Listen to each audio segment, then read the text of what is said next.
Hi guys, and welcome to Reality with Tea. Hold on, let me grab my tea. So we got the usual Lipton tea, right? It's cold outside, so we got to keep warm with our lemon and our honey. So I am very, very late. Late being 6 days late, or Married at First Sight reviews. So I am going to condense what I had because I can talk all day, but I know that all the other YouTube reviewers have already covered everything. But I did have a lot to say about this episode. It was a lot going on. So let me get started. I'm going to try to make it so it's not too long. So let me start with Haley and Jacob, right? It's so funny because I watched Little Black Book, and it's funny that he called Haley the Karen of the season, because it's interesting that she always likes to twist the story to make it so that she's the victim and never apologizes. So when you watch, or if you watch again this episode, just take note of that, okay? Because she does a lot of, over dramatizing, acting like the victim, and never really sees her faults in anything, takes no accountability, right? So we have Haley and Jacob. So they did not make up the next morning after they had their big fight. They got on the airplane and they flew home separately. Now, this was really funny to me because I never thought to do this. Like, she didn't want to sit next to him, so she requested the exit row. So they flew home separately. And I'm thinking, like, dang, I have been in an argument with my significant other in the airport before. Maybe that was a good idea. So I'll keep that in mind.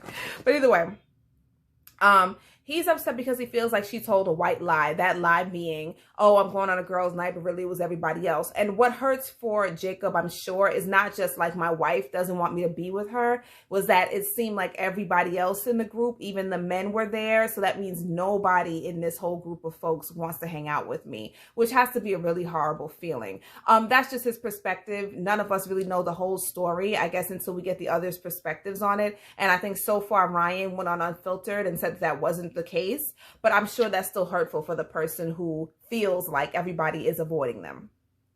So, she says that she started to pull away because she saw them do something she didn't like about him. And he calls her a liar and all this stuff. And he calls it right. He says she doesn't take any accountability for her actions. And, he said, I'm not sure if I was matched with the Haley of the first 2 days or this different Haley that I got. Because the first 2 days we were chilling, we were cool. And then all of a sudden I meet a different Haley, right? And so, he told her he doesn't do well with people who are high strung. He says that she has high anxiety. And so there were a lot of different diagnoses, a lot of different things being thrown at her. And I think she kind of took it like, damn, are you serious? But like, I guess that's how he sees her. I guess he's just trying to say, this is my perspective of you. But I can see how now that can make her more defensive. And so when she's saying, I started to pull away because you called me a liar, what she's saying is, I started to pull away after I saw your behavior in the big argument that you had. Because basically, during this argument, this is the first time we saw Jacob get a little bit spicy, right? He was telling her, like, you're a liar, you're this and that. I think he even accused her of having a boyfriend at home, but that was from some issue that he had in the past. I guess she spends a lot of time on FaceTime with her friends, so he's just everything's been bottled up, and he's accusing her of everything. And so now it's like, oh my goodness, you're so upset, you're calling me a liar. This is what's making me pull back from you, but not really taking accountability for what it is that made him blow up in the first place, which was your behavior, which was that you had sex with him. Now you are no longer attracted to him or whatever it was, or you realize all of a sudden it's too much for you. That's number one. That's what he's reacting to. He's also reacting to your behavior that night, saying that you were going out on a singles night and he went downstairs for food and he sees everybody run and scatter when he walks in. So it was almost like you guys planned something behind his back. So that's what he's reacted to. He's also reacted from a place of hurt and confusion.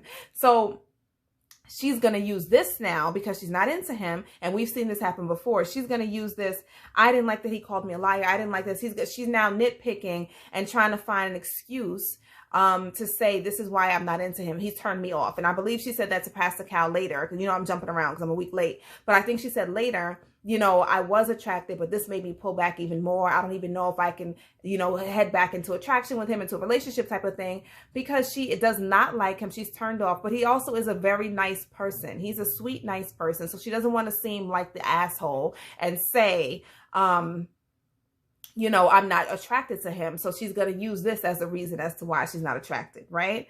So, after this whole big issue that they had, you know, remember they, he did apologize off camera, but they did sleep apart. They slept in separate bedrooms because remember they moved into their new apartment together.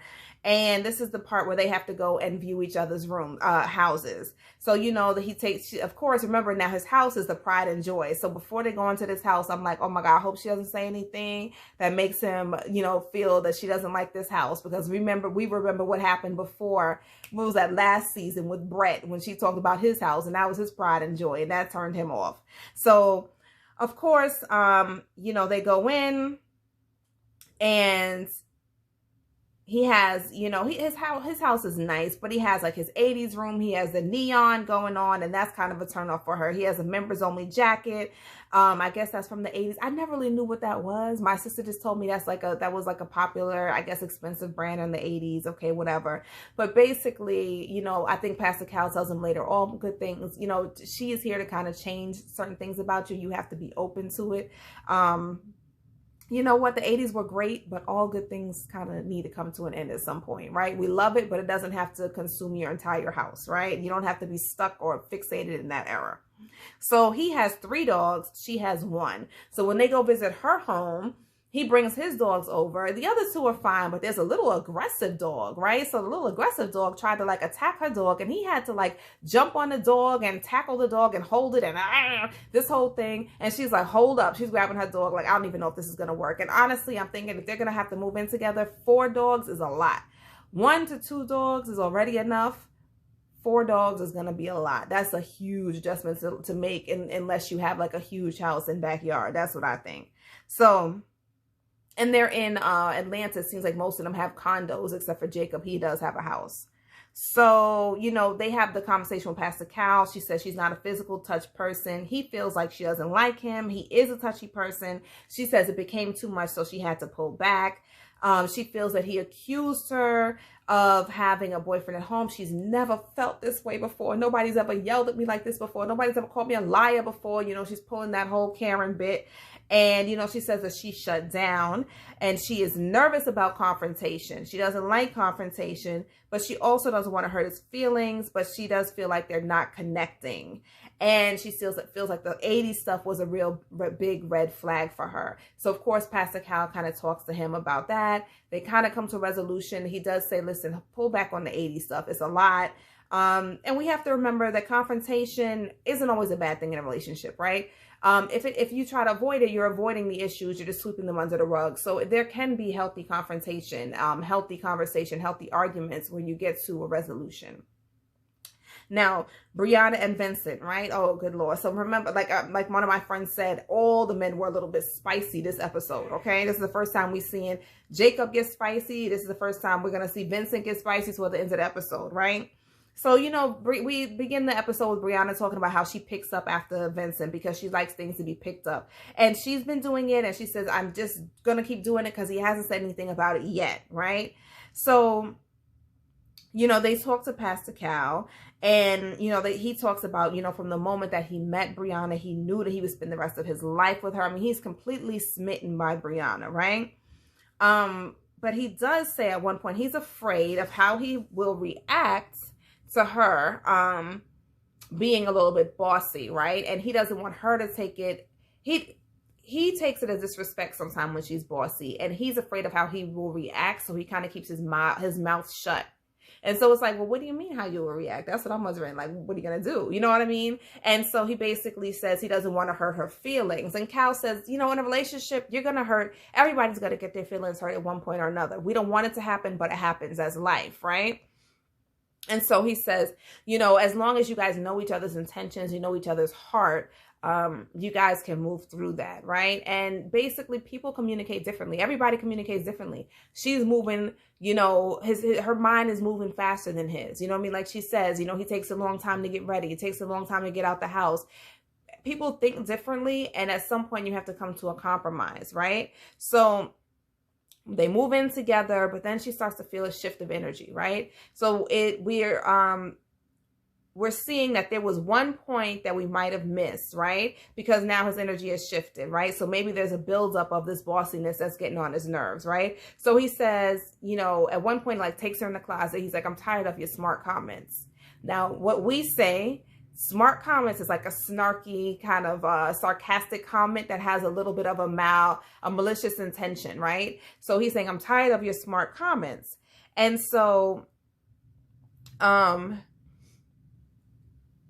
you know, she doesn't know what she said or what she did. And, you know, of course, she asked him. He says, I don't think I need to tell you. I just want some respect. But he feels belittled at times, right? Now, here is the issue. You do need to tell her. Nobody can read your mind. Again, she did not have a malicious intent in whatever it is that she's saying. She does make little comments that can be annoying, and I'm sure they are weighing on him. They also aren't helping because he already has previous insecurities from the previous relationship where the girlfriend left him because he didn't have a degree or whatever it was. So maybe there was an issue with her feeling like she was smarter than him, more degreed than him. This is the same case with he and Brianna. Brianna is an engineer. She's very successful, the whole thing. Now, he is successful, but he doesn't have a degree. So I think he feels like he's kind of, it probably takes him back. It could be a trigger that he doesn't even know about, but it might take him back to where he was in his previous relationship, right? So the thing is, you do have to tell her what she said, because sometimes people are just being themselves and talking, and we don't intend to, and I say we because I do it myself, we don't intend to, I think I'm joking or playing, but I don't intend to hurt anybody else. And sometimes you can be like, well, what the hell are you mad at? You know what I mean? Just tell me so I at least know, so I don't say it again. Like, if you never tell me, I might just keep repeating the same pattern, and you never told me, right? So now you're getting upset at me every 2 days and I have no idea why. You have to tell me, right? We have to sit and talk about this. Let's communicate. So it's not fair for him to say, I shouldn't have to tell her. I don't think I need to. You should already know, type of a thing. So basically, we go back to a part where he spilled some champagne on his shirt, and she said, this is cute, you know, it's so Vinny of you, type of a thing. He didn't like it. So he kind of says, what is this whole Vinny of you thing? Is Vinny an idiot? And the way he said it made me feel like this has been said to him in the past. Like, it was something that brought him back from, he wasn't really upset at that situation so much as he was that this has happened before. You know what I mean? Because he was like, is Vinny an idiot? And she was like, I would never, now listen to this, I would never call you an idiot or call anyone an idiot. She didn't say, I don't think you're an idiot. I don't think that she does, but it's just what she said, right? She just said, I would never call you that, right? And she says, you know, she said, I think, you know, I was playing with him and he's a bit more sensitive. Again, it's only been 4 or 5 days. So we don't know how sensitive he is. We don't know what type of, they probably might not have the same type of humor. They have to learn each other. They have to learn each other's buttons, triggers, sense of humor, everything. You know what I mean? And so it's going to be, there's going to be conflict a lot in the beginning. So, you know, she says to him, I need you to tell me what's going on, which is what I'm saying. Like, you have to tell me. Don't just let it bottle up. Don't just sit there upset at me. Tell me what the problem is so that I know. And now he says, well, you're trying to turn it on me. And you're trying to turn it on me as if because I didn't tell you, you know, basically he says that she's playing the victim, you know, it's not my fault because you didn't tell me, type of a thing. They're both right in this, you know. You do need to tell her what she did wrong, and you also need to, I guess, check yourself when he does do wrong, whatever. And you also need to apologize because you didn't mean to offend him. And so basically he says, I'm just going to go home then, which I think was a huge overreaction. But that was his reaction. And I think it was a trigger for him, which nobody would know. He might not even know why it's a trigger for him. But I think that was an overreaction for him to leave and go home. So now she's sitting there confused, and we don't know when he's going to come back. She might be sitting here confused for 3 days because he doesn't even want to really tell her exactly what's going on. So that's how it ended with them. So that'll be interesting to see how they move through this. And I think that they can. You know, these are just things that I think happen because this is so new. Eric and Virginia. Mind you, I think that they all have great apartments. You know, Atlanta is going to give you a good apartment, a good house. You know, you're getting a lot of good space for a good amount of money, right? Eric's apartment is very nice. I'm very happy with it. He does have a bachelor pad, but it is clean. It's dope. You know, it looks like a pilot would live there. That's actually how I feel, right? Her house is cute too. She has a small quaint space, which she likes. She has cats, and the cats are an issue for them because I think Eric is supposedly allergic, but she keeps going back and forth like, well, if you were in a house with a cat before and you didn't know it was there, then you're not allergic. Maybe you need to take your medicine every day. I'm sorry. I don't know about this whole living. Everybody has a pet here, but I'm not medicating myself every day in order to have to live with a pet. I'm not a pet person, obviously, yet. I want to be in the future, but I don't see it for myself taking a medication every day, now making the medication less effective if I do have a real allergic reaction. I'm good on that. We're going to have to do something about them cats, okay? You know, she wanted to make clear that her partying is not a phase. This partying stage is not a stage. It's her. It's her personality, right? She's going to be going out, partying, socializing. That's her before. That's going to be her now. And that's what she's going to be in the future. So I don't want you to think that I'm going to move out of this phase right now. She needs her girls' nights and she needs her guys' nights, she says, right? So this is what I think about that. So she talks about, okay, so they meet with Pastor Cal. They have consummated their marriage. She thinks Eric sees this whole boys and girls night thing as a boyfriend-girlfriend thing, and it's not. And let me speak about that, because I do have I have a good number of very close male friends who are platonic male, and I call them my best friends, right? It's hard for her. Right now, it's only been 5 days again. She is feeling like, how do I have to change my whole life? Are you asking me to move all the friends that I have out of my life, change my complete personality, like today, immediately, stop partying, stop doing what I do? You want me to change everything? And I think she's feeling a little bit shocked, a little bit scared, a little startled. Like, how can you expect me to change all this so quickly, right? I wasn't thinking about changing. I was just thinking about finding a husband that I can add to the party, right? I understand that. I can understand where she's coming from. Like, hold up a second. I have friends. Like, I can't just like get rid of my friends. I don't think he's really asking her, but he doesn't know how to ask her. She talks to Pastor Cal about, oh, you know, I could be out drinking. I might fall asleep on my male friend's couch. That shouldn't be a problem. When you're single, it's not a problem. When you're in a marriage, it's not appropriate, okay? Anything that would make your significant other, your husband, uncomfortable, that's what you should not be doing, right? You do need to be coming home every night, right? Unless you're staying at your mom's house or whatever else, you need to be coming home every night. You don't stay out. You're not getting drunk and smashed and staying somewhere because you're partying and drunk. You know what I mean? Like as Pastor Cal said, I'm married. That would not be okay for me. I want to make sure my wife is home safe. I'm not even be worried about you cheating. I might be worried about the idiot whose couch you're drunk on. You know what I mean? I just don't know. I can't keep you safe. So it's not appropriate. What I can say is it is difficult whether you're in this type of a situation, a 4 or 5 day thing, or if you are just moving into a relationship in real life. It's hard because I remember, like, I still have all my male guy friends, but I have been able to move them. You know, they're all close friends with my significant other. Everybody gets along well. Some of them he has even been in contact with without me. You know what I mean? I don't think it's fair, especially at our age, to say this person can't be your friend anymore if there was no reason why. And I couldn't say that to my significant other, right? But he has female friends that have been around since college. You know, when you go away to college, you meet all these people, you know, these are just, people become your family. You know what I mean? So I am friends with, have been in contact with some of his female friends and their families and their kids and their husband, and our kids play together and vice versa. You know what I mean? But it is inappropriate to be sleeping over at their house and the whole thing. But sometimes it takes you a little while to learn. You know what I mean? I'm sure I did some things in the beginning of the relationship that I didn't really realize because I was single forever, realize was appropriate, wasn't appropriate. Like, maybe it's, you know, you kind of have to realize at some point, like, oh, okay, I can't just say, oh, come over, you know, to my guy friends. Oh, come, let's chill, let's have a drink. And, you know, your man isn't home and this and that. Like, you know, certain things like that you would do on a whim and you know it's platonic. You know, when you're single, I guess it just isn't appropriate when you get into a relationship. So we have to also, she's a little bit younger, and I don't want to say she's that young because she is 26, but she does need time to adjust because it's hard to adjust from being completely single, I'm sure, to married in 4 days, or even if you're doing it within a year's time, it's still an adjustment. So I'm still trying to give her grace with this. And she's one of those people that kind of need to be taught how to move into a relationship type of mind setting. So, and I think what she's hearing and what she said is that she feels like she has to go to him for permission to do certain things. But he's saying, no, I want to make sure you're safe. So me texting you asking, did you arrive yet? Are you on your way home? Is me trying to figure out, where are you in this world? And I do the same thing. Like, sometimes, you know, I care about my friends getting home at night after we go out. You know what I mean?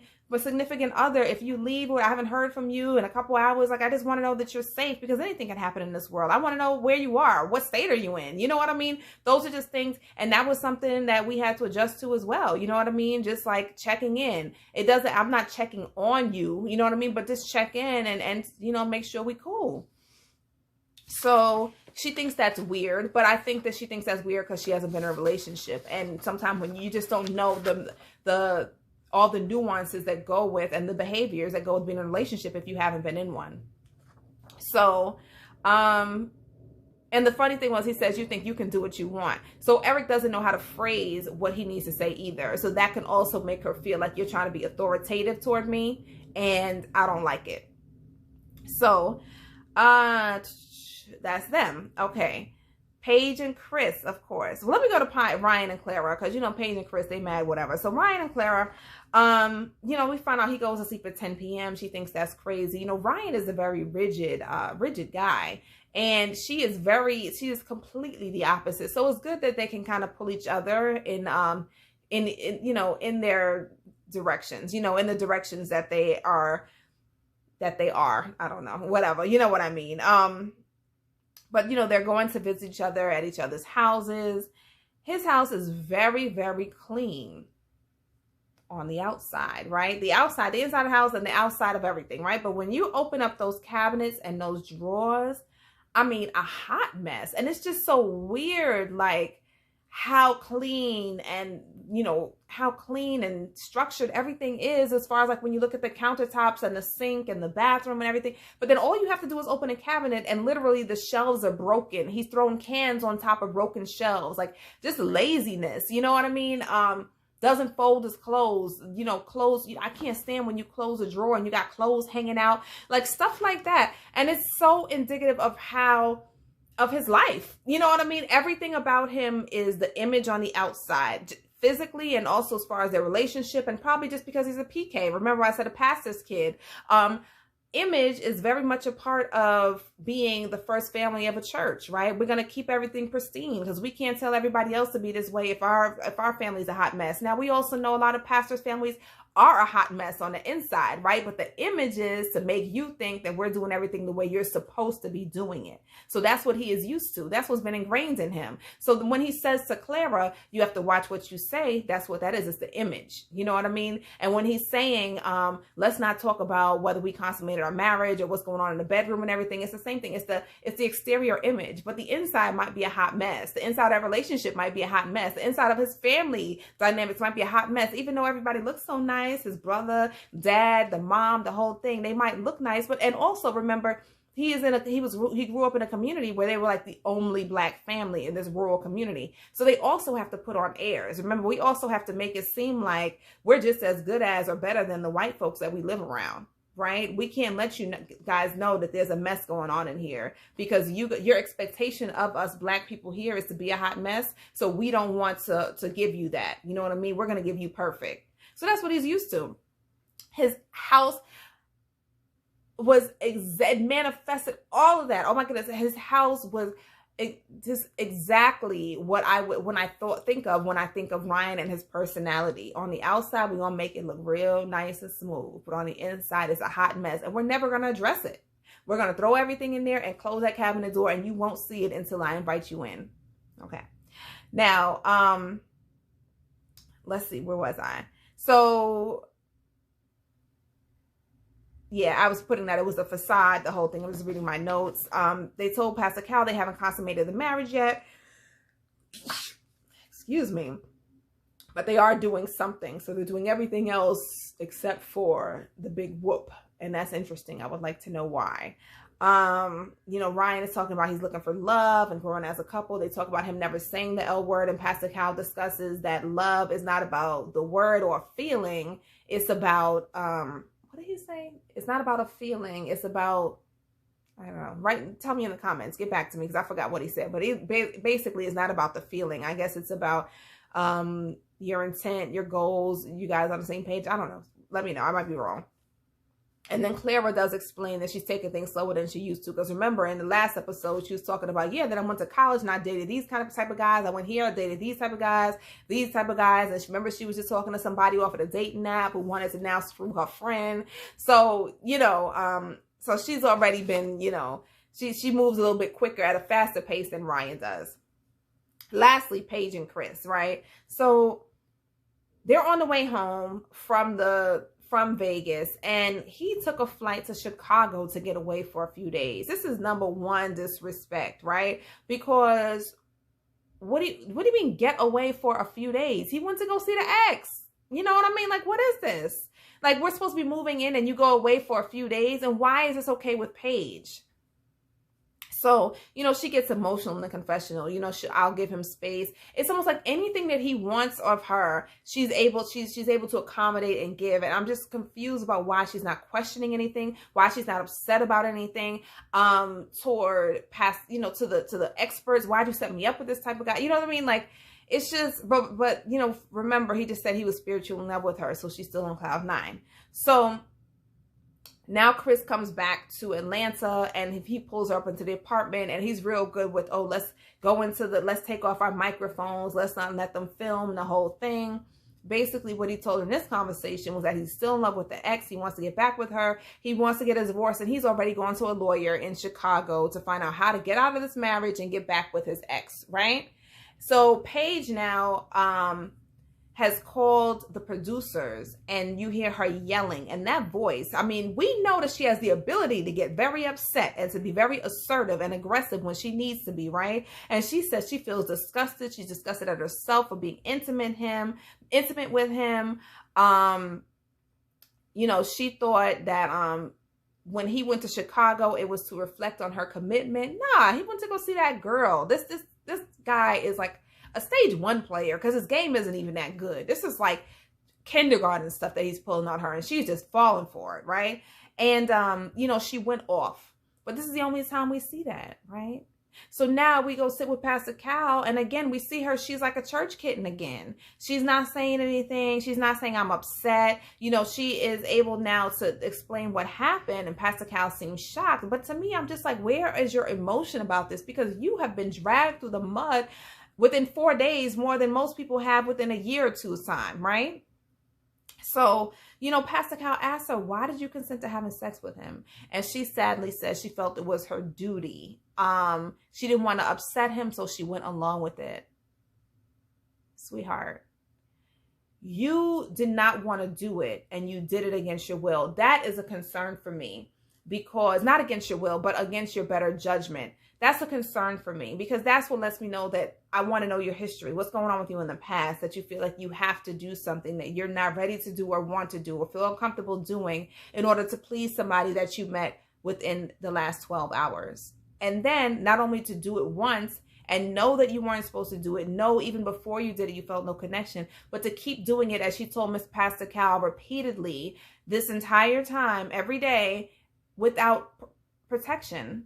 And then he said, she laughed about it because she's trying to deflect, but, she's laughing about it. Oh, we talked about a honeymoon baby. No, you're putting yourself at risk. You're doing this unprotected. Not only are you not into the guy emotionally, don't really see him to, you just don't see it as far as a relationship, but you also don't know this man from Adam physically. So honey, you need to be running to go get tested for some diseases, because not only do you not know him from Adam, you also know that he was just intimate with somebody else unprotected within the last 6 weeks.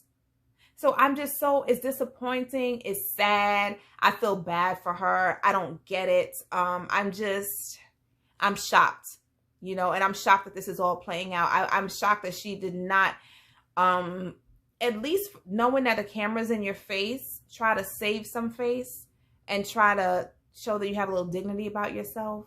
It's just going downhill the more we see her. And I feel really bad that she's been put in this situation. So I'm surprised that she did not say to Pastor Cal, like, why did you guys match us at least? Like, there's no questioning of anybody. Yeah, you went off on the producers, but then when you get to the point where to the people that are in charge of it, you didn't say anything. So, you know, so she says, you know, Pastor Cal asks, you know, well, why did he have sex with you if he wasn't attracted to you? And she says, well, he wanted to feel close to me. And the pastor said, I'm a pastor, but I'm going to say that's some BS, which it is, because that's all manipulative BS, right?